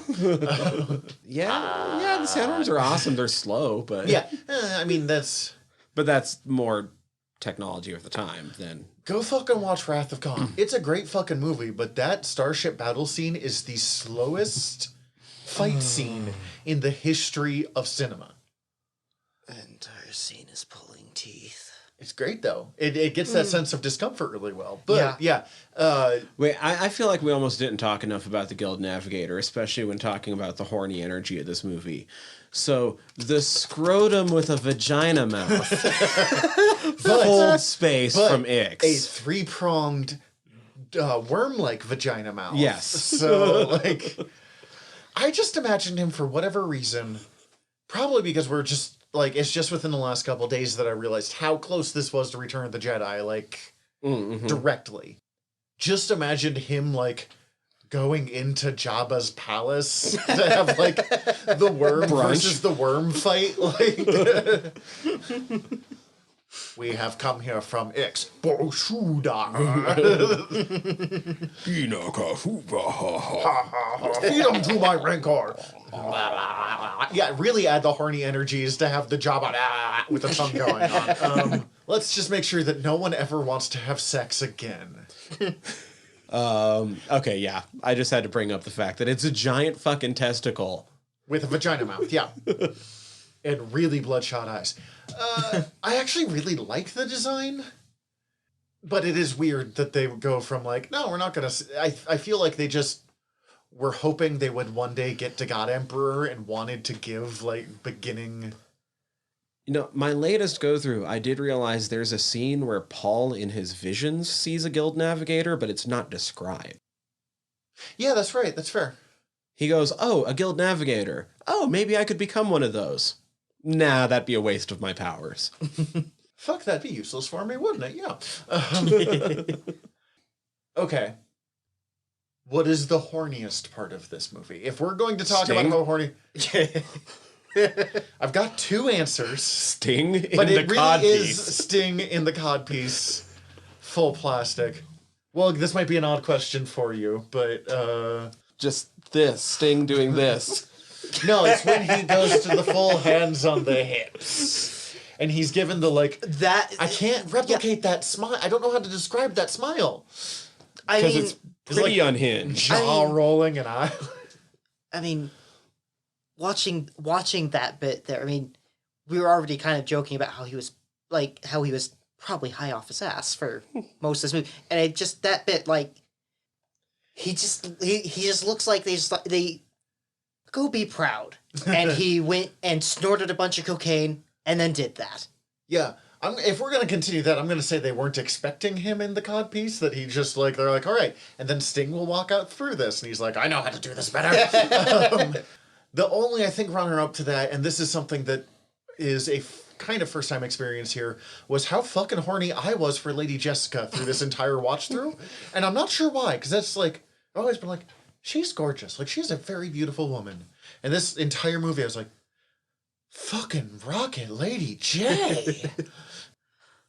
Okay. So this is some of the concept art for what Fade was supposed to wear as Mick Jagger in Jodorowsky's Dune. Can we try to remember to link this in the comments of this episode or something? Like, worst case scenario, just Google it. But damn. So I take back... Wow, they just go full rainbow boy. for Oh, the boy. Harkonnens in this version. Yep. Just wanted to throw that out at you guys since we were just... Mobius, you've done it again. It is, for those seeing, full, just like fetish bondage gear with no mask, and then giant, almost like rainbowy feather shoulder pads. Okay, but you mentioned bondage. Can we talk about the part where, oh yes, you have to go drink worm juice now. We're just gonna make this entire thing have just. I felt that scene. Like that was the scene that made me really go like, oh. Oh, where they're tying him up and stuff? Yeah, I like think it's because you, like, thrash uncontrollably as you drink pure, unfiltered heroin. But, this is a movie where you can really tell that cocaine was the drug of choice of the 80s. Because in the 60s, when Dune was written, and it's got a bit of it still, there's such an acid feel to the book when it comes to taking the drugs, but there's some serious cocaine energy mixed in here. Yeah. do you think they all have the same? Do you think his bros all have the same like tap into that same horny energy? I don't know. You mean like the Fedekine, like his like people that followed him around and watched him trip? I don't think they have the same level of horny energy. They're not the Kwisatz Haderach. I've never thought about it before, but the Dune porn parody has to be absolutely buck wild. I don't want to watch it, but Okay. I'm sure. Uso's called a big one. This is gonna. Okay. This is gonna. Do not Google that. No. See, here's the problem. Did you Google that? No. So The Dune porn parody's buck wild. The God Emperor of Dune porn parody. No, we're done. Finishing with that. No, I was going to bring up the sandworm sex toy that I have seen. Oh, yeah, I've seen those before. Yeah. Okay. This is a very horny episode of this podcast, thanks to how horny this movie is. I don't want to kink shame anybody. As a rule, as long as you're safe, happy, and consensual, have fun with it. But dildos shaped like people or monsters or whatever confuse me. Not like, how dare you, I just don't understand. That's fair. And we should It's not probably your thing. not continue this line of conversation. But if you fucking Google that sex toy, I'm going to be very unhappy with you, young man. Would it make you feel better if I told you that they named it the Lido? Oh my god. Well, his son is It does have the teeth. both you. No, You're welcome. Okay, I'm sorry, I broke there. His son, okay, his dad is Leto. The son that was not mentioned at all in this one, and will probably not be mentioned in the next one, is Leto Jr., or I guess Leto the Second. Yeah, there's And Leto then- the second that dies, and then there's a Leto the second that... No, not Leto the Second. There's not a second Leto the Second. Oh, It's yeah. Leto 2. Right, Leto Literally, 2. it is Leto 2. Because for a long time I was like, oh yeah, Leto the Second, God Emperor of Arrakis. I know what they're talking about. Like, wait, but that Leto died. Read it? No, not Leto the Second. Leto. I'm like, Frank, I'm still more mad at you for the homophobia that is like omnipresent through your series, but this is a high up there on like bad choices that I am unhappy with. Oh, Leto 2. You haven't even read the book, man. It's a trip and a half. Just beef. Before he becomes the half emperor or the half sandworm thing in Children of Dune, like a bunch of baby sandworms that are like kind of almost minnow forms form up on his body and make like a fucking Guyver armor. Oh, yeah. Oh, I know these things. Part of the Siege posting group. I love Dune so much and it's so bad. But bring in Fade and Raban is a huge fucking thing in the Siege posting group. By far is like one of the longest running memes. It's fucking ridiculous. Okay. Let's see, we haven't talked about the Duke yet. I thought the Duke did. I mean, he's not Oscar Isaac, but No, but he's Jürgen Prock now from Das Boot. Like, fucking kills it. he does a great job as... And I mentioned this to you while we were watching it. I don't know if my brain is just like, he has an accent. Obviously, he must be royalty. But in some levels, he pulled off, like, old school royalty better than Oscar Isaac did to me. I think Oscar Isaac pulled off Duke Leto better to me, but, like... Yeah, I can see that. Oscar Isaac still looks young, though, and this guy looked like 60. Which, his son was clearly like 35, so that's okay, but... I like my chances against this Duncan Idaho. Oh, yeah. Look, he had one technique, and that was to jump at you. he fucking cross-bodied those Sardaukar. I mean, he was wearing a shield. I don't know how that works, but it probably doesn't feel great. He's just... whew, from the top rope. Yes, okay, so we've talked about ones that would lose against. We'll add Duncan to that. I like this Thufir Hawat better. He has more to do, so that's part of it. Yeah. There's a cut scene where Thufir comes back, and he's been forced to work for the Harkonnens because of the weird cat milking thing. Why the cat? We'll get to this in a second. All I But- see is an Atreides I want to kill. Okay, we'll get to it now. That is the fucking weirdest scene in this movie. But there is a cut movie scene where when they pull everyone in and they're like, I've captured you, Emperor of Padishah Emperor, Thufir is in that group being like, Paul, I thought you were dead. They fucked with me so bad, bud. It's been a real bad time. And Paul's like, you know what? That's fair. You have had it worse than anyone fucking else. If you want to kill me, I'll just let you do it. You've earned that right from me, Gurney. And instead, Gurney rips out the heart implant, which is, I believe... Thufir. Thufir rips out the heart implant, which I believe is unique to this movie as well. Mhm. Yeah. We want to kill the Harkonnen super easily. Boop. and just make for the most disgusting way to kill your boy slaves. And he's like, for Paul Atreides, boop. And you're like, oh, Thufir, you could have just not done that and been really helpful. Well, it's funny because if you're paying attention, he's in that scene, and then suddenly he's not in that scene. Well, and it's for the bit where he is in there, he's just kind of looking up. Just, I love what you've done with the corners of the ceiling, man. This looks great. If literally what keeps you alive every day is milking a hairless cat with a mouse like taped strapped to it, then I think we lost him. Then I think you just developed the ability to like not be here anymore as a general rule. I'll be honest, I'm someone that will fight for life in pretty much every instance of like, I want to live. But I think if the Baron was like, you have to do this is my own little torture, I'd be like, I'm good, man. I didn't want to work for you in the first place. You're making this real fucking easy. Like this sucks. This is real bad. This Duke is so over the top in every scene. Him just like spinning around in circles, shrieking, and like 4 different occurrences. He's having so much fun. Everyone else is just like, I've got things to do, and he's just having a good time. We see Paul eat like a literal pencil made out of spice, and he's like, I'm tripping out. What is the Baron's intake like if he's doing that? Oh, he don't need spice. He's just like that. One of those people that's like, you should probably never drink caffeine. Yeah, no, that's just how the Harkonnens be. I mean, look at Fade. That's true.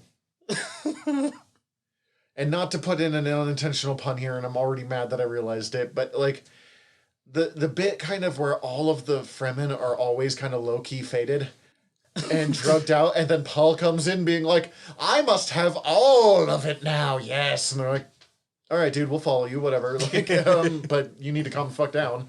Yo, all that spice in the air definitely like explains Stilgar's speaking rhythms. I will take the boy child. You are worth your weight in water. I loved you guys pointing out just like they throw the Sons of Usul in there, no explanation. There's like all these adult Fremen and then just 2 waist-high children just standing there in still suits like at attention. Let me see if I remember this right. The Sons of Usul were the kids of the guy he stabs or kills in the end of the most recent movie. Because he's responsible for them after he kills Jameis. Mm-hmm. He also gets a wife out of it. Yeah, but nothing ever really goes down on that front. No. Because he's like, look at Chani! Who I forgot was the daughter of Kynes, and for some reason I thought was the daughter of Stilgar. Which is not remotely correct, but yeah, I'm a little pissed that they introduced the little kids for that and then completely abandoned, like, all right, kids, you have to learn how to murder, but no, you can't ride sandworms. Come back when you're 21. Yo, like, mounting the sandworm was pretty dope. That scene holds up pretty good. Yeah. Like, I mean, the effects were cheesy, but, like, it was ripping up the plate or, you know, the ring or whatever. Yeah, so and it's got that noise and gross. And I found that, like, thinking about that, like, I was looking at that tool when it came up. Because, I mean, you know, in the new movie... Oh, it looks weird as shit when it pops up, doesn't it? Before you're just, like, you're sitting there, what is this? That's a bad shovel, Stilgar. That's not going to shovel anything. You're already, like, working against yourself. This is sand, man. Yeah, and, like, I'm going to have to, actually, I'm going to have to watch the new movie again and kind of actually think a bit about whether I prefer the new, like, ice pick looking things or... Because I felt... This one felt very fitting. The ice pick things look, in some level, more practical because, like, you can just carry them with you, which is what they do sometimes. This one looks more like it would actually work on the scale that the sandworms are supposed to be. Yes. Yeah. Well, on top of that, like, with the little sandworm ice picks, I mean, the book tells us about how it's like, oh yeah, the way we keep them from going back under is we make it so that it's going to be so uncomfortable if they get any sand in there. And Yeah, open fucking wound. yeah, and like, I don't see that happening, or at least not happening anywhere near as easily with, like, these ice picks look a lot more like this is how I'm staying on top of you, as opposed to this is how I'm Like, keeping you up, and then I'm going to use something entirely different to stay on top. I'm trying to think. I think I figured out, even when I was a kid, because they don't explain it in the movie really, like, directly, that, like, oh, he's got those open so he can, like, keep the sandworm from turning and uses them to, like, to turn. steer. Yeah, to steer. Okay. And I'm surprised watching that now that I just kind of caught that intrinsically. Because they don't say a fucking thing about it. But again, this movie already has so much narration. If Rulan, just imagine if in the middle of that Rulan was like, Paul puts in the thingy so the sandworm will not turn, crushing them all. And then Aaliyah joins in. And then comes back, I forgot to tell you, go to bed, young ladies. Rulan, who I forgot about because she's not very... Virginia Madsen. In the book, she's both incredibly important and not at all important. Yeah, Because at the beginning of each chapter, every little quote is from the writings of the Princess of Rulan. But in the story itself... She shows up, I think, physically less in the book than she does in this movie. Yeah. Yeah. There's like a single chapter in the middle where she shows up, and like only for like a little bit, and then She marries and then him at the end. marrying Paul. And we don't even see the marriage. We just see him be like, I'm going to Cool, marry it that happened. one. I'm going to marry that one to make it look like the Emperor's succession. But fuck that bitch. What do you think, Johnny? And they were ruling being like, dude. I always felt bad for her. Like, she seems like she was a capable person. She doesn't seem like she's like a bad person. She sides, if I remember right, she sides with Paul. Like, over the objections of the Emperor a little bit. Yeah, no, she very much seemed as like, no, let's do this. yeah, like I felt like she really has her head on and is like, hey, that is that makes sense, and also is literally the only winning move here. And honestly, I think that the answer is, unlike Ridley Scott's version of Paul wasn't actually feeling those Oedipal vibes and didn't want to get with the Bene Gesserit like his mom. fair. Although Chani becomes, I believe, somewhat. Oh yeah, she's not nearly the same thing. no.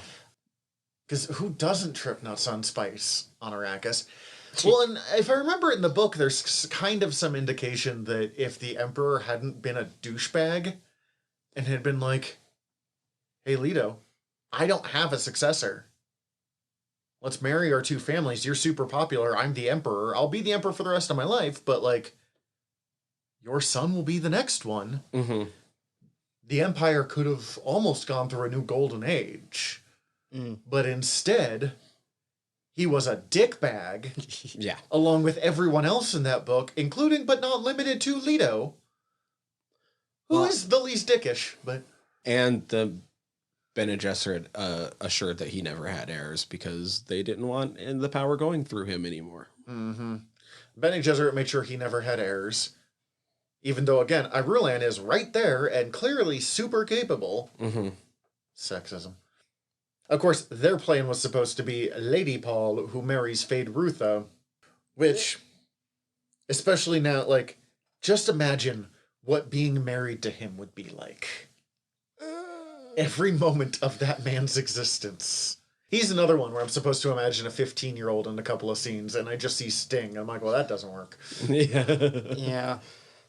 It is another one of those things where they never establish what age they're supposed to be in this. You only know that from the original. But there's also, like, watching over being like, sleep well, my son. I'm like, get out of his room. yes, this is weird. It's one thing when they're, like, 10. I understand that. But, like... when he's 25. Which I think he was about 25 filming this. I'm not sure, but he Somewhere looks... around there. In mid-20s. It's kind of like Tom Welling in Smallville, where they're like, he's a freshman in high school. And you're like, No, he he's fucking not. is not. No, he is not. God, I love this movie. Oh, yeah. It's like Batman Forever. I'm going to be riding the high of this movie for like another day or two. Will, has any more just like thoughts coalesced for you? Because I know like it can be a lot to sort of think of things to talk about coming right off of an experience like this. But I mean, yeah, no, you were not wrong there. Good God. I've already forgotten what it was that Zach was saying, but it was when you were talking about how they packed so much into this movie. I mean. They do a really good job of telling everything, but they don't do a very compelling job of telling everything. Exactly. Yeah, because like, I mean, I think I said on our Dune 2021 episode that I went to go see it with my mom, who hadn't read the book yet. She has finished it since, but and there was stuff that she had like no idea what's going on here. What does this have to do with anything? And I was surprised by how they kind of managed to hit so many of the in-universe, hey, here's a thing that's in-universe of this, and here's what that is, and fairly naturally and fluidly get that into the dialogue. I mean, like you said, it wasn't necessarily compelling, but it didn't feel like it broke the flow over much, which I feel like usually if you're going to be giving exposition, like, there's almost, you can't do exposition without hurting the actual story. But I felt they didn't do terrible at that. It helps that they had some, like, really strong visual cues for everything as well. Like, the Mentats looked like Mentats. Yeah. They, the newest guy who played Thufir, who did a pretty good job, but, like, kind of just looked like a dude. I think he had a weird thing on his lip or something. But, like, the Mentats look like low-budget alien changes that they put in 80s sci-fi. Like, you are not quite human. Right. Also, the little Mentat thing, the little speech thing, that's another one of my favorite things. Yeah, the something my mind in motion. By will alone do I set my mind in motion. By the juice of Sappho do my thoughts acquire speed. The lips acquire stains, the stains become a warning. By will alone do I set my mind in motion, which was come up with by Brad Dourif. Oh, hell yeah. Okay, I was about to ask if that was a thing that I had like overlooked in the book or came up in a later one. So much happens in the book. Mentats honestly aren't nearly as important in the later books, which I think is a huge disappointment. But I did find R.I.P. Dean Stockwell though, because he just passed like a month ago. That's Thufir, yeah. In the second book, Gurney ends up. No, that's Yue. Oh, sorry, Yue. Yeah. Who fucking is so good in that role. Yeah, I felt this Yue. I mean, well, he was actually in it. Yeah, he did stuff. I mean, he mostly cried and like wouldn't acted, but as we talked about, well, that's the character. Yue spends the entire book being like, show no reaction or they will know that you are trying to kill them all. And in this one, he's clearly like, I'm fine. Everything's great. How are you? Jessica. Did I mention my wife? Because I don't want to talk about it. The voiceovers for what they're thinking. Do you speak in whispers in your head? God. My son lives. He will know your motion, or he will know your actions as if they are his own. Whatever the fucking line is. I think it's Well, okay, I agree with you, but also, how would you do that internally without like? And that's the thing. No, like I'm simultaneously I'm not like. It's annoying, but yeah, also... like I don't care for it, but I also think that it is critical as a tool for the movie. Like if you're going to do this in 2 hours, you have to have it. The only other option I can think of is maybe have it be slightly echoey instead. But like, if your hearing's not great, which mine isn't always, those can be difficult. Yeah, this was easier to understand than that. It was just really over the top. Wait for my brother. Yeah, she seemed to have actual telepathy with it because, like everyone else, no one could hear it when they were whispering things. But wait for my brother, Baron. Well, and I mean, I think give that girl I an think Academy Award. I think it was telepathy in her case. I mean, the first scene of the movie, the Emperor tells the Reverend Mother that he wants telepathy on this. That's true. thing. Like, she does so have some level at least of telepathy. at least within this rendition of the universe. Oh, there absolutely 100% is telepathy, and based on what we see of how things work, I mean, yeah, no, little kid, she has it unquestionably. I do love how they just don't explain how she comes to be there. They just cut over to This little 4-year-old Okay, girl and she just walking walks in. Okay, some of the cuts from one scene to another were very like Wait, what? just Why are they out an hour and a half? yeah, those hurt. Oh, okay. Can we talk about the part where Alia was just? It's a visual medium. Not a visual medium. I know. I'm trying to figure out how to full arms extended, fucking heart clip in one hand and knife in the other, being like yeah. It wasn't even. It was the Gom Jabbar That's in one it. hand. She is scarier than the Baron, and they have spent the whole movie making the Baron the most terrifying villain in science fiction made up to this point. And I think that's one of the things I think they did very well with this rendition is they like with the 2021 Baron is, I mean, he's creepy, but there's not much to him. Well, there. he's creepy and is like, a little gross and like, okay, like I don't in oil. I don't want to I'm taking a shower. I'm like, I don't want to be anywhere near that guy. But then this one is like, I don't want to be anywhere near this guy, and he's gonna find a way to make sure that he is as close to me as possible because of that. I don't want to be on And the then same kill me. planet as this guy. Yeah. Last episode, I was saying Kyle MacLachlan for the Padishah Emperor, Alicia Witt for Fade Route. That was Aaliyah. Oh, yeah, sure. Bring it on. Oh, man, she would have been... I don't know if she still acts or if she's actually any good as an adult, but put her as, like, Helen Mohiram. Helen Mohiram, guys. Oh, right. Oh, that would have been so good. Right? I already said it once, but I legit like this Helen The casting, a lot more than the Villeneuve film. She actually comes across as, like, a creepy, badass mother superior. The other one doesn't as much. Yeah, no, and I think this rendition was. I feel like the context we were given a few more contexts with her.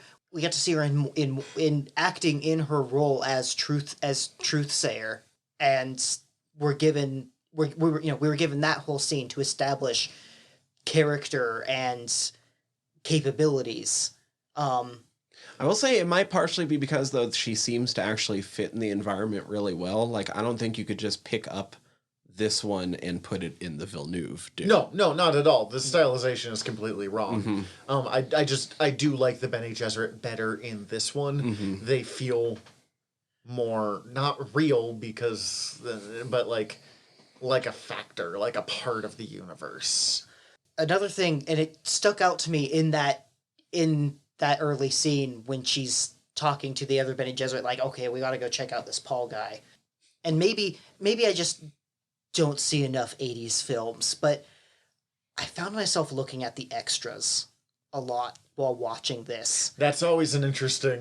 Yeah, I mean, like, okay, here's Bene Gesserit extras. Their entire job consists of, we are all standing, someone talks to us, and then that person leaves, and we all stay in the exact same spots we were standing at, kind of not even, like, looking at each other. I think one of them leaving. turns around uncomfortably. Yeah, like, we just are here. And, in the battle scenes, especially, I felt like I saw it a lot more in the Atreides versus Sardaukar fight. Just, I don't know, it felt like there was a lot of, look at how busily we are going places while not actually looking like we're doing anything. I think I heard Private Wilhelm by it in the background. Fucking Wilhelm scream, yeah. I think a part of it is we have just gotten better at, like, here is how we immerse you in a sci-fi world. Yeah, no, and I think that, because, I mean, a thing I found myself thinking about when I was watching, like, and I guess the combination of how they carried themselves along with the military uniforms. Oh dear Lord, what classic is it? It made me think of it was like old enough. It's a black and white sci-fi film, Forbidden Planet. That's got the robot. I think it's Forbidden Planet. With that is the one where like Robbie the guy, robot? well, like the one guy's like it or whatever is what's killing off the dudes one by one or some shit. I haven't watched that movie since I was a little Well, see, kid. I haven't watched it. Like I only know about it from the same fucking Twitter account that showed me the what the Dune that wasn't what its ships were gonna look like. See, it had a kind of Flash Gordon feel to me, but that same Flash Gordon movie came out not terribly long from this movie. That same Flash Gordon movie, Also had Max von Sydow. same producers. That fucking tracks. That was their next attempt to make a Star Wars to compete, and just did not stick the landing. Or previous attempt, because Previous Flash attempt, Gordon that was 81? 1980. 80? Okay, Yeah. so yeah, this is a few years later. Like, we've learned our lesson. You didn't. So in the second book, Gurney Halleck ends up as I don't think he officially marries Lady Jessica, but he basically becomes her concubine. Right. This Gurney, I believe that with. Not with I don't believe it with Thanos. not with Brolin. No. I also don't see Josh Brolin carrying a pug into battle. So you know what? Advantage Patrick Stewart. I'm waiting to see if Brolin grows a fucking mullet. Or a skullet, as it would be. In Patrick Stewart's defense, he so- wasn't trying as much. That's just kind of what happens when you have long hair and nothing on top. Yeah. It was so weird So a seeing him skullet. with hair. It was so weird seeing him with hair. This is 3 years before Patrick Stewart becomes Jean-Luc Picard. This was the biggest thing he had been in. Not the best thing. He had been making great things, and he's had a long storied theater production before this. But, like, this was the biggest thing he was in until... honestly, until Best of Both Worlds made Star Trek, like, the most popular show in America. Mm-hmm. That's awesome. That's all I have to say about that. Is it makes me happy to know that. I'm a Patrick Especially Stewart with- fanboy till I die, so... Especially with as many little weird references Villeneuve made to this version of Dune.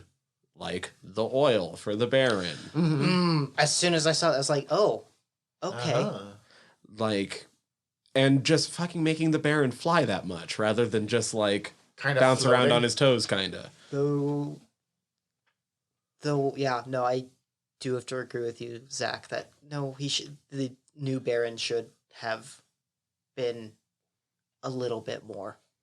He's a bombastic villain, and every time we see him, the new one is not bombastic. He's creepy. I want more of him. I thought the actor did a good job. I just also want him to gnaw on some things. Like, Air fly around in circles, yeah. doing nothing but. Also, what he's flying around right there is Fade's fucking steam shower. Yep. Which I think It's he just was a- actually going to come out of completely naked. And they were like, nah. Yeah.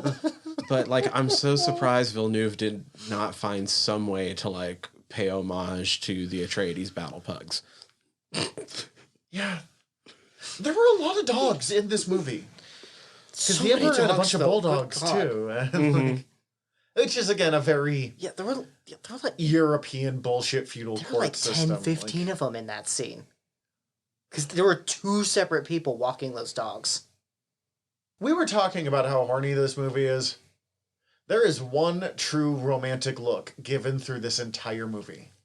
And it's the bit where he's like, do we have worm sign? And the look that Stilgar and Gurney give each other before they go, Usul, we have worm sign like God himself has never seen. That is a look of pure love between those two people before that. Okay, you saying that was another thing that I'm unleashing so much fan fiction onto the internet just with that sentence. Sorry, go ahead. Oh, it already exists. the way that religion was evoked, at least in word, I found extreme. Like, the new movie kind of just leaves all religion stuff out of it. The book, Which is a bummer in its own yeah, way. But the book, says, hey, there's this orange Catholic Bible, but in terms of the characters actually conducting themselves, like, it's not really a thing. And then, but then I almost wanted to keep count of how, like, after I was like, oh wait, this keeps coming up. I wanted to Go almost with keep God, count. stuff like Yeah, that. how many times it was? Yeah, because I almost wanted to keep count of how many times it did it. Because I don't know why that stood out to me the way it does, but It kind of, in some ways, traces back to 80s America, if you think about that's it. what Because, that's what I had to figure. It had to be a cultural thing. 60s America, like, when this was written, I mean, religion obviously has always been a major part, but, like, the breakaway from Christianity and, counterculture was a bit wider. 80s America was an extremely Christian era of our society, because we have the whole Reagan era for the last most of it, but even before that, we had fucking Jimmy Carter. Carter was... He's the fucking priest, isn't he? Like, he's... Is that the same time when the Satanic Panic for D&D was going on? A couple years too? later, but yeah. Years later? Or Okay. right around this might be when the first steps are going, but before it gets as fucking gross as it does. And it gets fucking gross. Apparently some of those Satanic Panic people are still there, but now they just have, like, really sad YouTube channels. Huh. Where they don't even have the fun stuff. I say fun stuff, I mean the terrible stuff, but, like, they're like, yeah, Satanist, because their Satanist shit is so fucking tame compared to what, like, QAnon has come up with. So they can't compete anymore, but they still, like, don't want to give in, so they're like, America sucks. Jesus. See you next week. Please like and subscribe. Yeah, I don't know what to follow that way. I don't think I really have anything else. Muad'Dib. Wadib. My name has become a killing word. They're ready. That is the most on-the-nose version of that. Like, 'cause that is a line from the book. But it's, they will kill in my name, not I almost got killed because someone said my name. Into God, the weirding module. Imagine if he hadn't dodged in time and they were like, he's like, hey, Muad'Dib, what's up, bud? Okay. Guess he was not the Kwisatz Haderach. So does that mean I'm in charge of the Fediakin? Or you killed him? That makes you get the general. the sons of hat now. Usul are now the sons of Bill. They're just Do like, we have to change the color? every time. What color do we change our pauldrons to for you? Let's jump into some recommendations real quick before we fucking... Oh, God.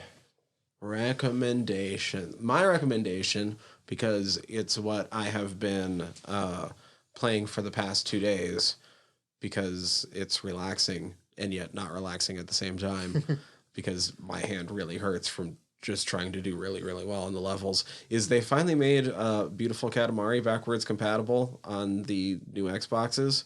It is the only Xbox exclusive in the Katamari series. And in my opinion, it's the best one. I believe it was the last one made, so it kind of takes all like the best parts of all the previous ones and puts them together. Still a dope soundtrack. You're still just rolling up random shit all around the world because... Yeah. All right. Except like in this one, like when you find a cousin, you can actually play as the cousin. Ooh. Yeah. So like I've been rolling around as Fujio. It's been great. Anyway. Yeah, so Beautiful Katamari. Any of the Katamaris, really. But, like, I've been playing Beautiful Katamari, so that's my recommendation. Let's see. I am going to go with the Gail Simone run of the Birds of Prey. I've mentioned Gail Simone. She is one of my favorite authors in comic books. And she is known for weird, crazy, violent, and sexy. Honestly, all the things I like about this movie, but actually well done. And respectful sexy, too. It's not like, she'll fucking do Birds of Prey, which is all about a bunch of, lady superheroes, and they'll be sexy as hell and all that stuff. And she's written Witchblade and Red Sonja and all sorts of stuff. But it's not a objectifying sexy. It's not a condescending sexy. She got her reputation by starting a webpage called Women in Refrigerators that just kept track of women killed to advance the plot or characterization of male characters. So she came in fucking swinging for, like... Good. Doing that in, like, 1996, too. Like, that is, like... she came in, and the art is fucking great. Ed Benz, who became a huge person in DC a couple years later, was on for that. Joe Bennett, who we actually have talked about from Immortal Hulk, although his work was much closer to Ben's at the time. Also, he's weird and kind of anti-Semitic, and people don't want to work with him anymore. So, like, fuck that guy. But, admittedly, the art is still really good. And all the other creators are fucking great. So, I hate to mention that, but, whoops. But it is... I mean, if you've watched Birds of Prey, you get the basics. It's Batgirl. It is... Or, not Batgirl. It is Oracle. It is...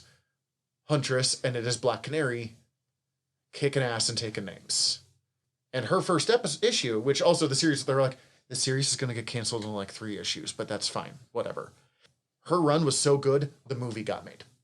Speaking of which, don't currently go watch the movie on HBO Max because there's been some sort of technical error that they haven't clarified how this even happened yet.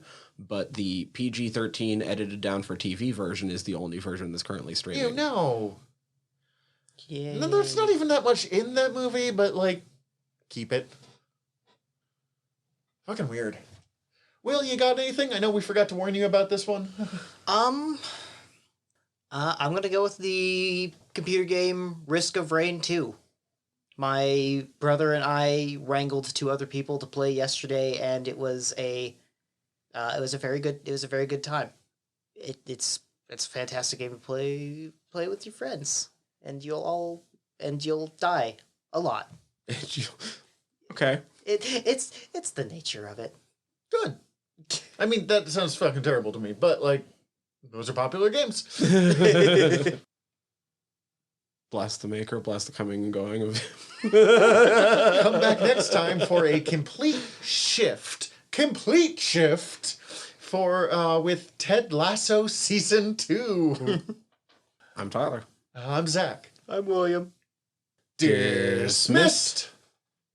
Hi everybody, General Tyler here. If you like the show, please hit subscribe however you're listening to us right now. Also, if you could rate and review us however you're listening to us right now, or preferably over at Apple Podcasts, we would super appreciate it, as the whole world is ran on algorithms, and we want to be all up in them, getting our voice out to more places. Also, tell your friends. We always appreciate that. If you want to get in contact with us, ask us questions, give us comments, email us generalnerderypod@gmail.com. You can also contact us through our website, www.generalnerdcast.com. While you're there, check out all of our back catalog, or click the links up at the top, as we are part of the Earworm Podcast Network. Go check out all of our sister shows. We're involved with most of them, so if you already like listening to us talk, it might be in your best interest. And if you want to check out everything from the network, head over to earworm.com, EARVVYRM.com. We'd super appreciate it. Love you all. Have a good one.